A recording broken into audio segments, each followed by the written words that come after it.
Conversations for the Animals. I am Lisa Tynan with Houston PetSet, and I am joined today by two of the founding members of the Houston PetSet Young Executive Board, which is very, very exciting. We've had a young professionals group, but this is kind of one step further because we have people who are established in their industries and excited about getting involved in the cause. And so I'm excited to talk to y'all today about how other people can get involved and what it was that got you started. So first, by way of introductions, I have Lauren Hodge here and Ben Betner.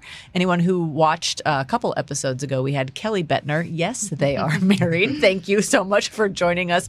Soon we'll get your daughter on and we'll just have the whole family. It'll be a great family affair. So to kick things off, if you can start, Ben, and just tell us, who are you?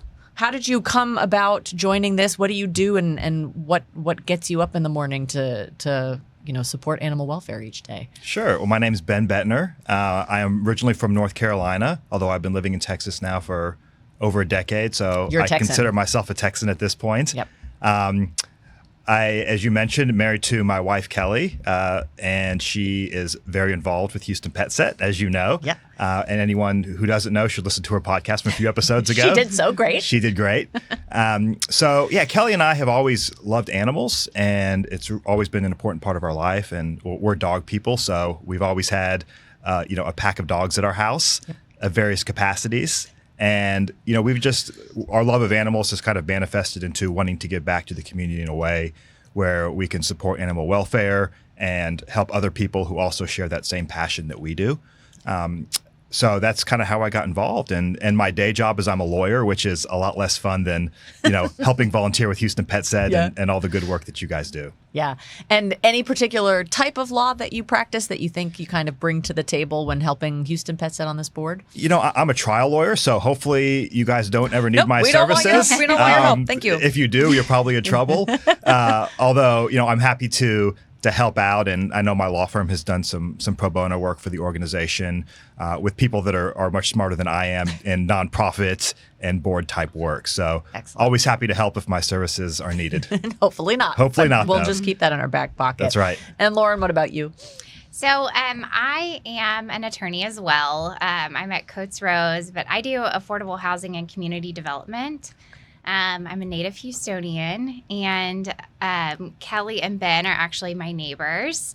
Love that. Yeah, got to know them because our dogs were playing in the front yard. So, and then one night, I was actually out to dinner with Kelly, and I think that earlier that day she had been at one of your spay and neuter clinics. Mm-hmm. She was telling us all about it and telling us about the amount of people that they were able to help. Yeah. And I knew immediately then that I wanted to get involved. So yeah. And it sounds like, in your work with affordable housing, you're kind of in the community, helping those who need a little bit of extra help anyway. So this maybe was kind of a natural fit for you to get involved. Right. Exactly. Yes. So I represent housing authorities and developers that build affordable housing. Mm-hmm. And along with that, usually there's a lot of supportive services and programs. So I know that, programs like these that support our community can really make a huge difference. Yes, absolutely. So the first question, and I know I prepared y'all, just anyone who's never worked with lawyers before, there was a lot of preparation. I had to provide the questions ahead of time. It's like a deposition here. I'm trying to be very, help you guys feel comfortable in this world, You're which doing is great. way too free flowing. But I did want to ask, when you have you been a part of a board before or a young executive? Is this your first kind of foray into this world, or is this like old hat for you? Lauren, you can kick that off. So when I was in law school, I was part of kind of a young professionals group that also supported a larger organization like this, and got to see the benefits of kind of bringing in a younger group of professionals to help support a larger organization and increasing that outreach of that organization. So I'm excited to be a part of something like that again here. Excellent. And Ben, is this your first go round, or you? Yeah, as far as being part of like a young executive board, definitely my first go around. Yeah. I'm a military veteran, so I've helped out with various veteran groups in different capacities, but never in actually a board role. So this is my first time doing it, and we're just taking it all the way and doing the best we can. Feeling your way through it. That's right. So the board is still relatively new. This is its first year, and we are sort of at the beginning of the year. So I know we're still kind of aligning how the YE board is going to support Houston PetSet going forward. Already, y'all have really gotten some, good headway with raising money for our soiree that we're very excited about. But what are your sort of overarching goals for the Young Executive Board and for Houston PetSet? How do you feel that you can support us moving forward? So just to provide some framing, I'm the president of the Young Executive Board, and Lauren is the secretary. We also have a vice president who is Tiffany LaRose, who is also part of our kind of executive committee of the board.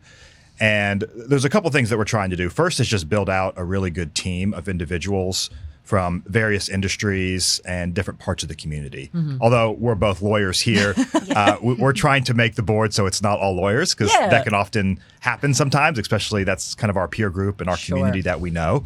So we're trying to find people that, both care about animals and want to help the mission of Houston PetSet, but that also are, plugged into the community in a bunch of different ways. So for example, we just added a new member, Dr. Taylor Kruger, who is a veterinarian. So someone that, helped run the last, spay and neuter clinic and is, contributing his time through that, but also a great person to have on our board because, we didn't have any vets on the board. Yes. So we also have doctors, we have business people in real estate. So we're just trying to build out a very broad board. And, we have some more people that we'd like to add this year. We kind of had our initial group of 7 to kind of get everything started, but we're always looking for more people that want to get involved. Yeah. So that's kind of what we're looking to do with the board, especially this first year or two, just really establish it with some really good people. But then moving forward, I think we view our role as supporting the main board in the organization by connecting them with a younger demographic in the community. So, right now, everyone that's on the main board is in a different stage of their career in life than, Lauren and I are. A lot of us are young professionals getting established in our careers. We have young children. We're just at different stages of our life. Sure. But we also have different connections in the community via the places that we work and the people that we know and the things that we're involved in. So our goal is really to kind of bridge that gap between what the board can provide and what the younger demographic in Houston can provide, because there's a whole group of people out there that I don't think is being tapped right now by the current board that we have. So that's kind of our goal this year. And then moving forward, I really just want to start this and establish the board the best we can, so then people in the future can take over in my role and Lauren's role and really build this up, over the next 20 years into something that is an established part of Houston PetSet and is definitely part of the organization and helping it achieve all its goals. Yeah, absolutely. Anything to add to that? That was a well-formed answer. You are definitely a lawyer. To that point, I think, I'm really excited to create this foundation for kind of the next generation of advocates for the homeless animals in our community. So I think it'll be a great addition to Houston PetSet. And of course, the last 20 years of Houston PetSet have been amazing and incredibly impactful. But we're just here to help grow the outreach and like corporate sponsorships and donors and help fund those additional programs that the community needs. Yeah. And you brought up a really good point, Ben. One of the I guess the caveats that I always give to people in animal welfare is don't keep going back to the same donor base over and over again, because eventually you tap them out.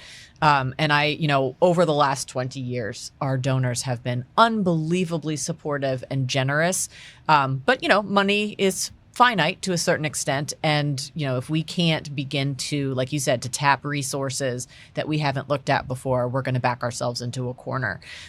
So what are, some goals more specifically, and this is for anyone who's thinking about starting a young executive boards or even a young professional boards. What are some ways that y'all are looking, you spoke broadly about tapping resources, but what does that actually involve in like day-to-day interactions? Do are you sitting down with executives? Are you holding events? Are you having fundraisers online? How does that look for a YE board?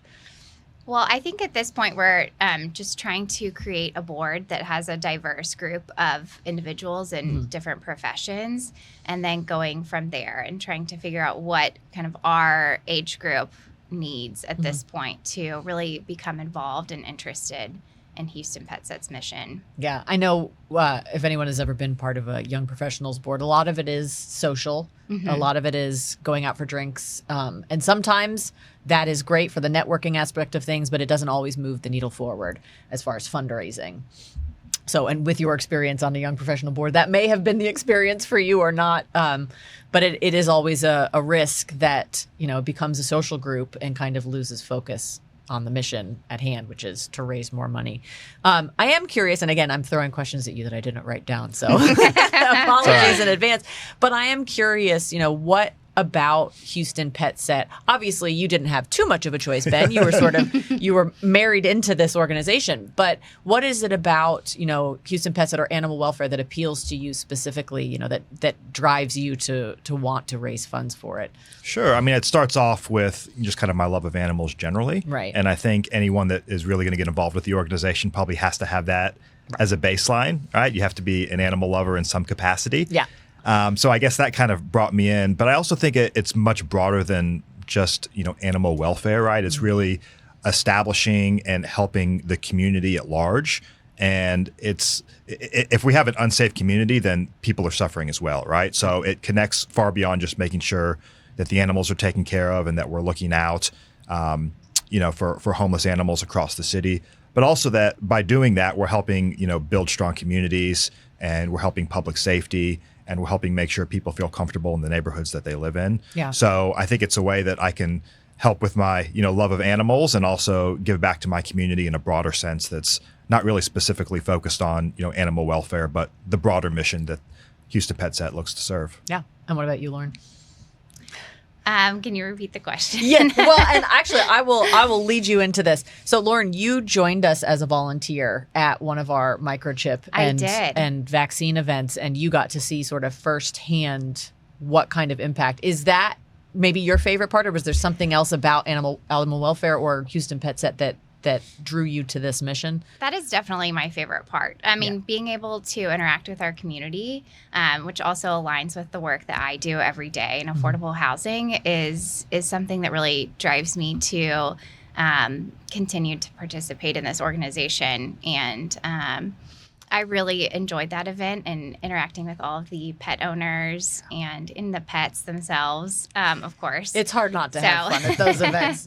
But it was amazing to see. I'm really glad I got to participate in that and see the impact on the ground. There is, I am a member of a board in a completely different nonprofit area, and it's sort of, I don't know, there is a challenge to devote your time to different things, to act, it's one thing to serve on a board, it's another thing to show up to the events and to actually get your hands dirty, so to speak. But I think that really helps connect you to the mission. And obviously, Ben, you have come to these events as well.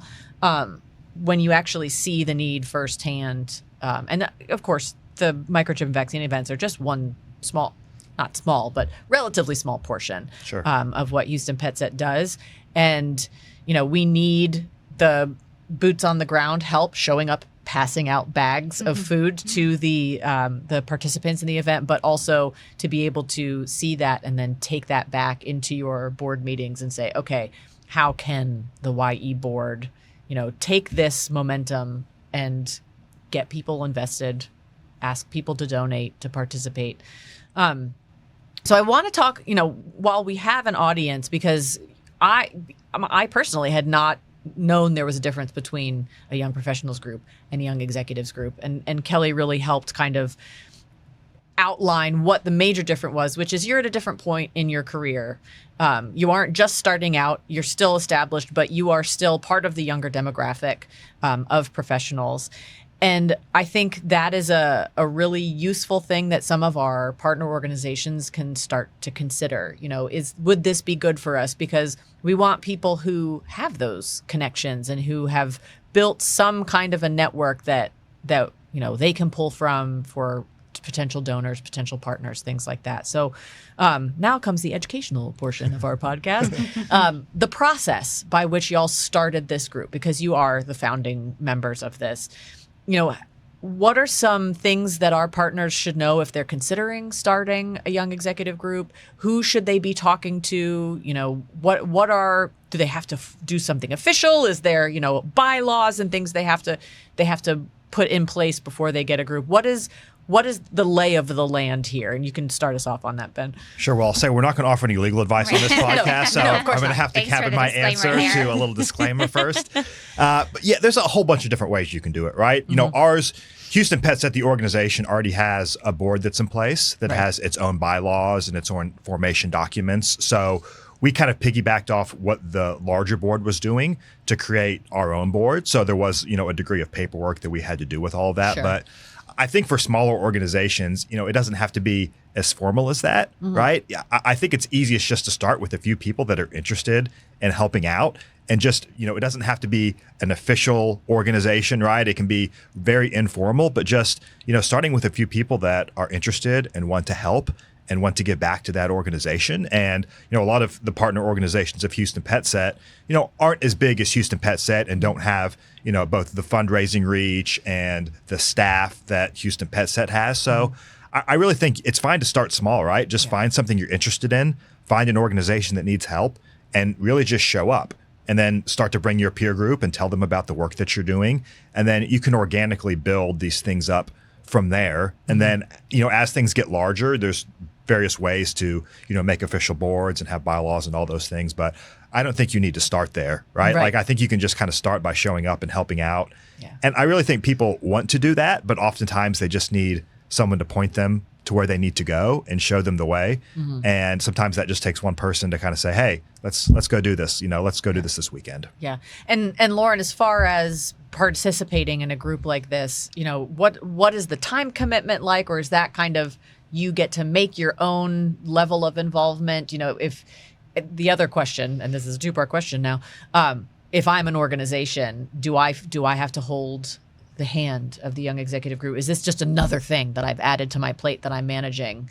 Or should the YE board be kind of independent and self-sustaining? I think that just comes down to finding the right group of people and people that are truly interested in helping and are honest with the amount of time that they have to donate to the organization. So I don't think it's so much about the formalities, but really, gathering a good group of people who are interested in helping. As to the time, I think it's been up to each person, if they want to come participate in an event or if they want to spend more of their time, meeting with potential corporate sponsors. So I think really it kind of plays to each person's strengths here. And that's why having a diverse group of people is helpful because we can all kind of give the time we're able and give the talents that we're able to as well. And you brought up a really good point, which is the having the conversations with the corporations and for the partnerships. I think that is the scariest thing for so many of our partners is they don't know how to approach a potential source of funding if it's not somebody they know or already have a relationship with. For whatever y'all have been able to do already, or even just from your own personal knowledge, Lauren, what are some pointers you could maybe give to people to have a conversation with a potential source of funding at a corporation or, a larger foundation?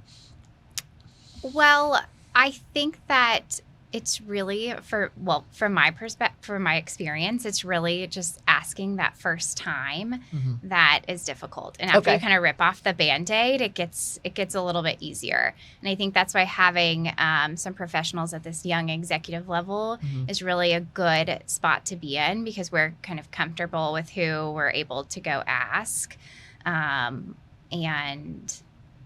Yeah, that's sort of the question is, who do you ask? Who is a person in an organization? If I don't know anything about company X, but I know, just based on what I've seen in the news, company X could possibly support me. How do I even know who to talk to at one of those places? Like, is there a community engagement officer or a volunteer liaison or something, in either of y'all's experience, where is that entry point most likely going to be for someone who maybe doesn't have the young executives yet to get them in there? I think, well, scouring their website and trying to just find somebody to reach out to. Any email. Right, yeah. And hopefully, eventually that person can direct you to the right person. Okay. And that might not always be successful, but again, it doesn't hurt to ask. Yeah. And I don't know if you've had a different experience, or I think the website stalking is generally a good start. Mm-hmm. But are there typically structures within larger corporations that people might begin to look for? Yeah, I think it depends on the size of the organization. I mean, I think Lauren's right. The first step is really just, get on the internet, see what you can find. Anyway. And my wife, Kelly's great at this. Like, if there's an organization, she will find the person that she needs to talk to. That is very true. And she yes. won't stop until she does. Yeah. Even if it's not the right person, she'll just start calling and emailing people. So, there's a degree of tenacity that you have to have, I think, to want to do that. Mm-hmm. So, at larger organizations, they usually do have some sort of person or organization that works with the community. Okay. But if you're a smaller organization, I don't think, just going up to the massive company is always the best bet, right? There's much smaller companies that would also be willing to help. So I think to kind of get your feet wet, maybe just go to, a local store that that for Houston PetSet that maybe, sells dog treats or something like that, and just say, hey, would you like to sponsor this next clinic that we have, or would you like to help out here? And then you can build up from there, right? And there's medium-sized companies, large companies. Another thing that I like to do is if you start asking people that after like 2 or 3 connections, you can probably find someone that works at that company. It's those degrees of separation. Mm-hmm. Right, yeah. You just have to find, and if you can just find one person, that person can then give you more information, or they can ask. And then once you have an in at the organization, even if it's completely unrelated to the fundraising arm of the organization or the donation arm, you can usually find a connection through that as well. Okay. That I think is really useful. We talk about it a lot in a lot of different subjects on this podcast. Is so many people who are doing animal welfare are doing it on a volunteer basis, on a part-time basis. This is a passion of theirs, and they don't necessarily have the training to know how it works to do fundraising, to do large scale fundraising. And so they just kind of get intimidated and then just, never take that first step. But like you said, it may not work, but that doesn't mean you can't try someplace else and ask someone else, because you might find a connection you never thought you would have. So I want to wrap up a little bit by talking about our soiree, because for both of you, this will be your first involvement with the Houston PetSet Fierce and Fabulous soiree, which is coming up in September, on September 6th. And the Young Executive Board is doing us a huge service by getting us funding to have our big concert with Pat Green. But I'm just curious, what you're looking forward to, or part of the process, because it's, we're recording this in May, so we still have a couple months before we really have to bear down. But as you're part of this process, what are you excited about as the year goes on and as we approach our big 20th bash? Well, I'm obviously excited for Pat Green, but I'm also excited to see those that I've asked to sponsor and see them come and see what the organization does and learn more about the organization at the event. Yeah, it's a good entry point for a lot of people who don't know anything about animal welfare, to come in and their first experience is our soiree, because it is large and super fun.